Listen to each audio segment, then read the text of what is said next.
Hello guys, and welcome back to the channel. So now guys, you hear that there's a fight going on somewhere and you rush quickly there to go and observe. When you get there, the person that you see throwing the first punch is almost certainly likely to be Femi Falana. Always the first to the scene of a brawl and always the first person to throw the first punch. As guys, I bring you this Uganda election. Falana drags Musivene to United Nations over Bobi Wine's detention. So this is not the first time that Femi Falana has traversed the African, especially the sub-region, not even this West African, the entirety of the African region, because this is of course East Africa. So this is not the first time that Falana has gone to intervene in some foreign African country to again fight for the especially the activists, but the oppressed really. This is not the first time he's doing this, and this of course is not the last time he will be doing this. Again, the headline: Uganda election, Falana drags Museveni to United Nations over Bobi Wine's detention. So now let's now see how this is playing out in Uganda. Nigerian human rights lawyer Mr. Femi Falana SAN has filed a complaint at the United Nations against Ugandan President Yoweri Museveni for illegally detaining his main opponent in the recently concluded presidential election, Robert Kyagulanyi, aka Bobi Wine. Falana said in a statement on Tuesday that Bobi Wine had been denied access to his lawyers in a bid to prevent him from filing a petition against the declaration of Museveni as the winner of the highly flawed presidential election. We have submitted a complaint against the government of Uganda to the United Nations Working Group on Arbitrary Detention concerning the detention of the detained couple, Falana said. The complaint by Falana, which was attached to the statement, read in part: Mr. Wine and his wife have been illegally detained for days without any criminal charges preferred against him. He has also been denied adequate supply of food by hundreds of Ugandan military forces and policemen who have laid siege to his house for the umpteenth time since the election day.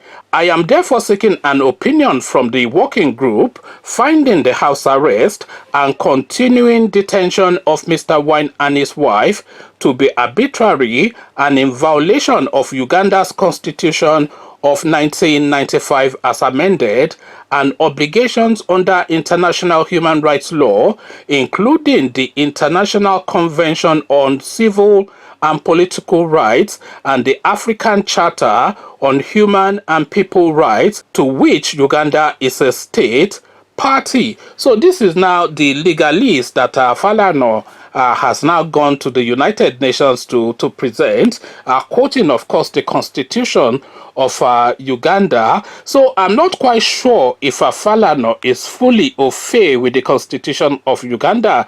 I'll be very surprised if he is, but he's just stating that within the Ugandan constitution of 1995 as amended, there's a violation for detaining this guy for having the temerity to oppose a sitting president in an election to give the people a choice. So quoting the Ugandan president is just a throw in the, is an educated guess that there will be something of that provision within the Ugandan constitution. And of course then the lawyers in Uganda will then pick up on this now lead that Falana has led to then quote the relevant verses, the relevant charters within their constitutions that lie and pertain to how Falana has described.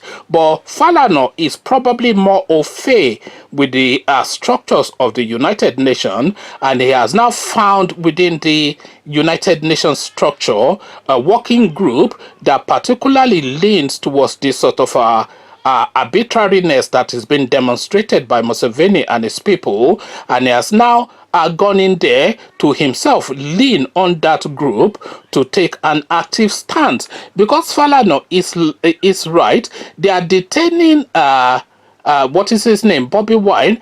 They are detaining Bobby Wine for no other reason but just for the time that what is his name, Museveni, will be sworn in as the president for the umpteenth time.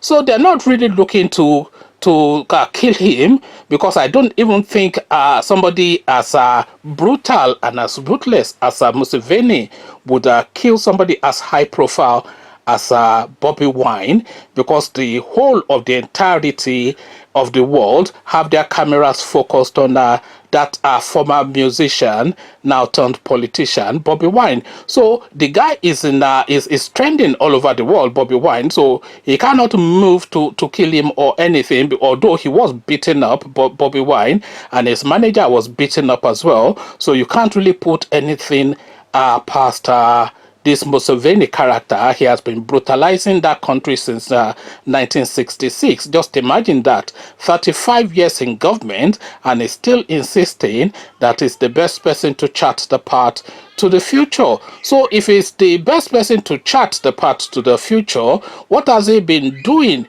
in the 35 years that he has been there, that the country is now in this rundown state that it is? So the people, and by the way, Uganda has the youngest population of any country on the planet. Go and check that. That is a statistical fact. The vast majority of the population of that country are under 40. The vast majority, I think the figures being quoted were as high as 80%. These were some of the figures that are more popular to the statistics of that country. The vast majority, the statistical breakdown of that country is under 40 in the high percentages.